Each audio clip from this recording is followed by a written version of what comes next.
Welcome back to video 3, the final one for this disposition, and we will be having going through Mr. Eisler's and Dr. Bailey's dispositions regarding what they believe,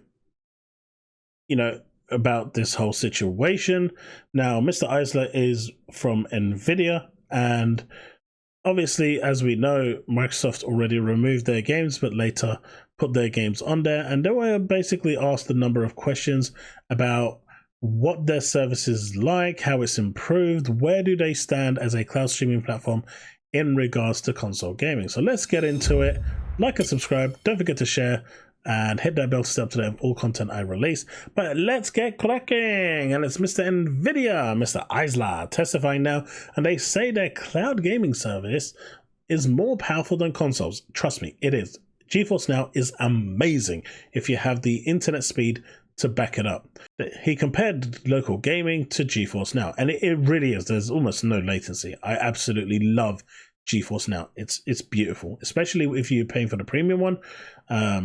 It's like, I think, £140 a year in the UK, but you get like a 4080 graphics card, which is sweet. And every year, that 4080 graphics card will be updated to a 5080, a 6080 as they become available. So you're basically getting a £1,300 graphics card for £140 a year. Of course, it is done through the cloud, but who cares? If it works, it works. As long as you're enjoying your game and you're happy, you still own your game, everyone's happy, right? Eisler says they've reduced their latency from 200 milliseconds, which at the time was pretty bad, down to less than 100. And, I've seen my millisecond latency at, I think, 5 or 4 milliseconds. That's pretty fucking sweet. They have now 30 data centers, so they're closer to gamers. Attack the latency in several ways. Nvidia primarily worked through a contact at Blizzard. He says when Call of Duty titles were in GeForce Now, it was one of the more popular titles in his recollection. But once they started charging for GeForce Now, they immediately came off. They were only on there during the beta, which it's really weird that no one had a problem with any of these games being there for the beta. But as soon as Nvidia started charging, every single publisher, not just Microsoft and Activision, everyone pulled their games off. Capcom did it, Sega did it, everyone did it. It wasn't just a one army thing. They all just took all their stuff and just, went their merry way. Nvidia Call of Duty popularity goes up and down, depends on whether they are in their release cycle. They also said that Microsoft asked Nvidia to remove Bethesda titles from GeForce Now, as we're aware, because they didn't seek permission after they went on sale. So talking about the Microsoft and Nvidia streaming agreement on February 2023, Eisler confirms in a disposition recorded in April, says that their concerns have been addressed and that they are they no longer have any problem with Microsoft or potentially Activision with the merger going forward, having their games, they've already been promised Activision games on GeForce Now, and they are, really happy and hope to see those games coming through, because it just means, more competition for them to be able to compete with Microsoft and Boosteroid, and it just provides a healthy environment when it comes to being competitive in the cloud. But let's face it, and I will agree to this 100%, GeForce Now is the #1 cloud gaming platform. It just works that well. Talking about, as we can see here, next up, Microsoft Now called Charles River Associates Dr. Elizabeth Bailey, one of their economic experts on this merger. The other is Chicago professor. Key conclusions by Dr. Bailey. Call of Duty is not essential, critical, must-have, or uniquely important. Market experts say the FTC expert did not look at impact on mobile market. Her estimate based on data is that Microsoft currently has 0.3% of the mobile gaming market and will have 3.8% post-acquisition, which isn't a lot. I actually assumed they would have more, but 3.8%, they're basically gaining 3% from Activision. That's not really that big of a share when you think about the, the highs and lows and the oohs and ahs that Microsoft were making about a King deal, even I thought they'd get more than that, but apparently it's not. Microsoft, according to this expert, anyway, Microsoft expert contradicts FTC expert on geographic part of market definition. Products and brands are the same worldwide. See, the FTC for the longest time, and this is where there was like a mic drop moment, keeps saying that only the USA matters, no other place matters. This is their strongest market, and this is the only one that matters. And what Elizabeth said, Dr. Bailey, is that you can't just look at the USA. You have to look at it globally.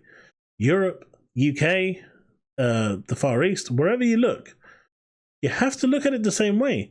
Just, you can't just say that it only applies to one market, because it doesn't. These prices, these cost values, they're not just judged by the USA. It's a global thing. They look at everything and set the prices accordingly. Just a starting point, various reasons suggest it's a worldwide market, not a US specific market, she said. Now, they're still discussing reasons for which the market is not US, even though the FTC want it to be US because it supports their case and it makes the competitive nature between Microsoft and Sony that bit, look really close when it's actually not close at all. Note that Microsoft doesn't have to prove it's worldwide.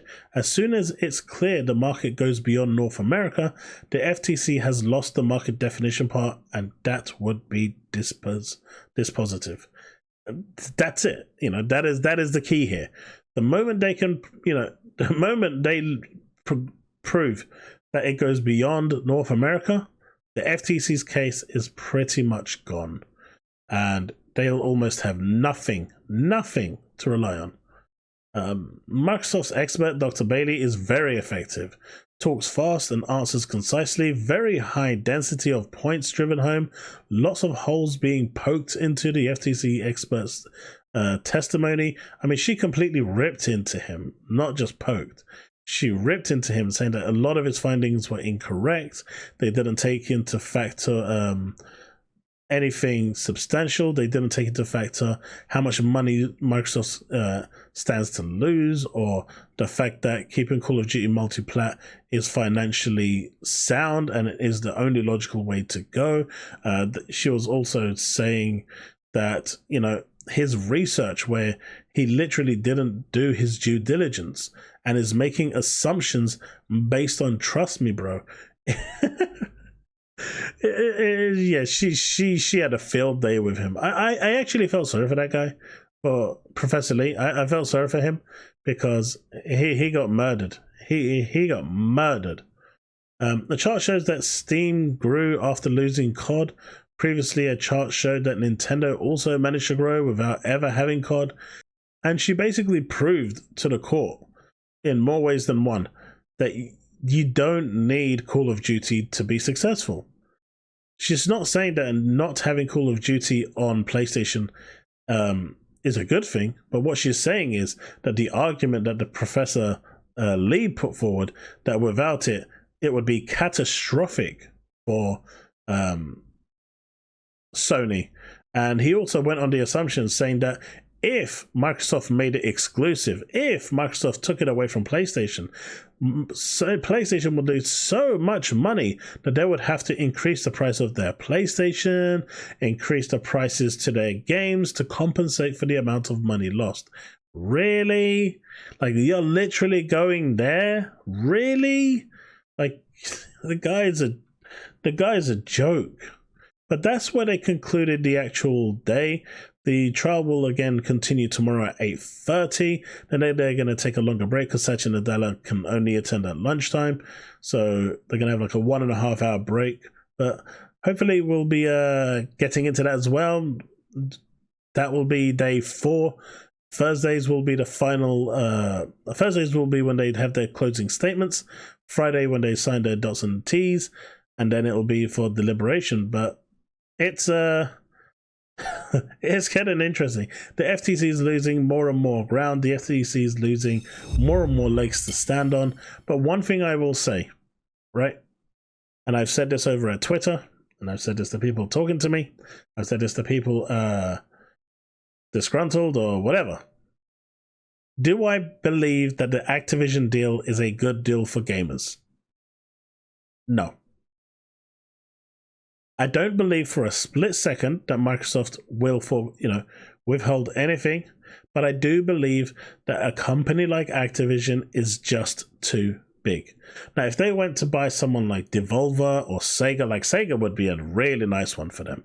And even then, as I proved in my video with their statements, they plan to keep everything Sega multi-plat, but that would be a really good buy for them. Someone like Devolver, really good buy for them. Remedy, even, really good buy for them. They're small publishers, small studios, and I think those are what they should have went for. I think Activision is just too big of a studio.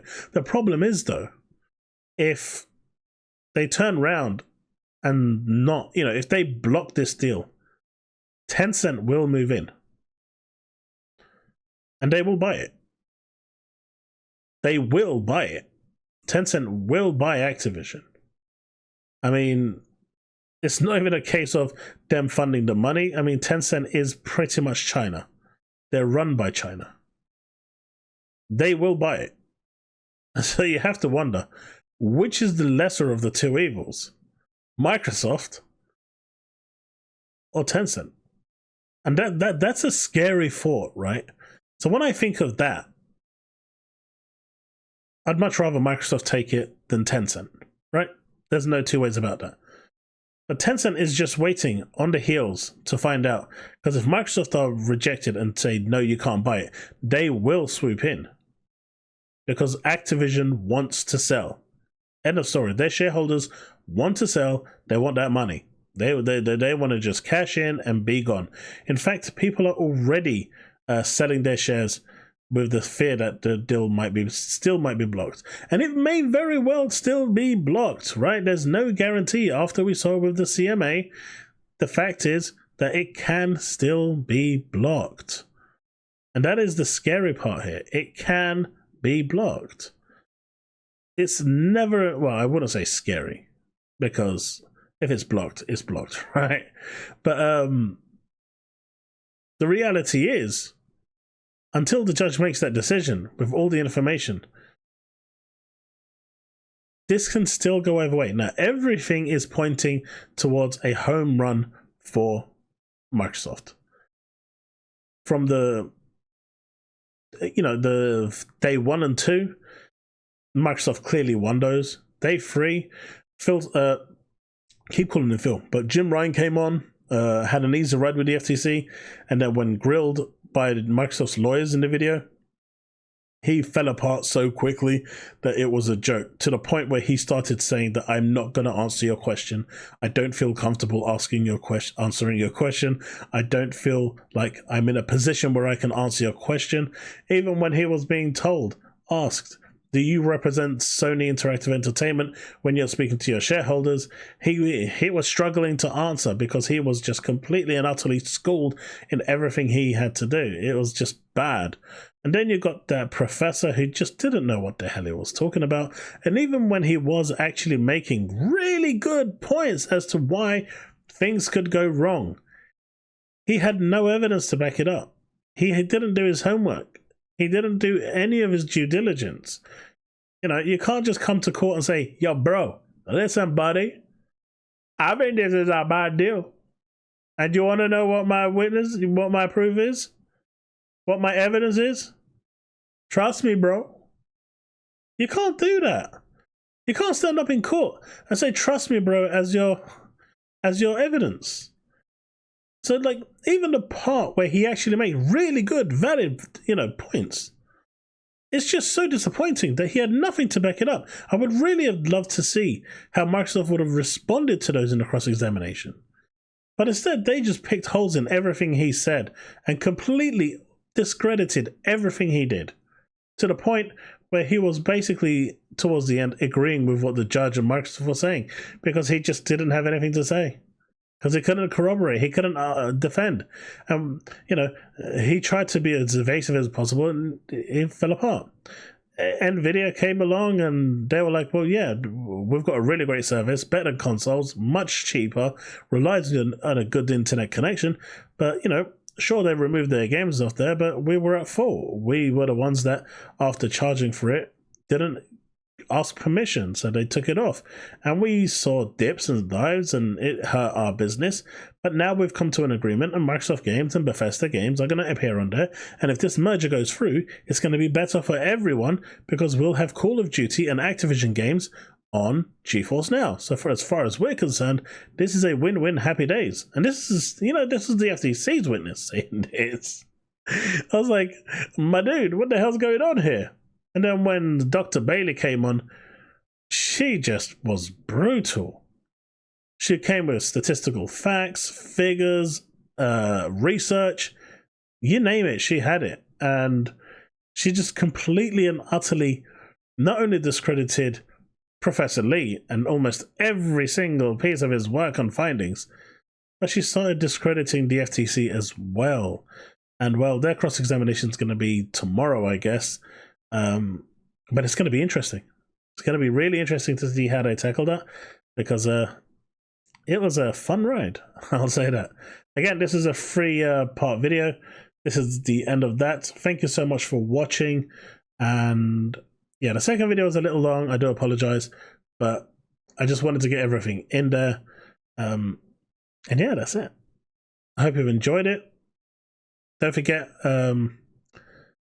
to like and subscribe. Hit that bell to stay up to date with all content I release. And I'll see you in the next one. Remain legend.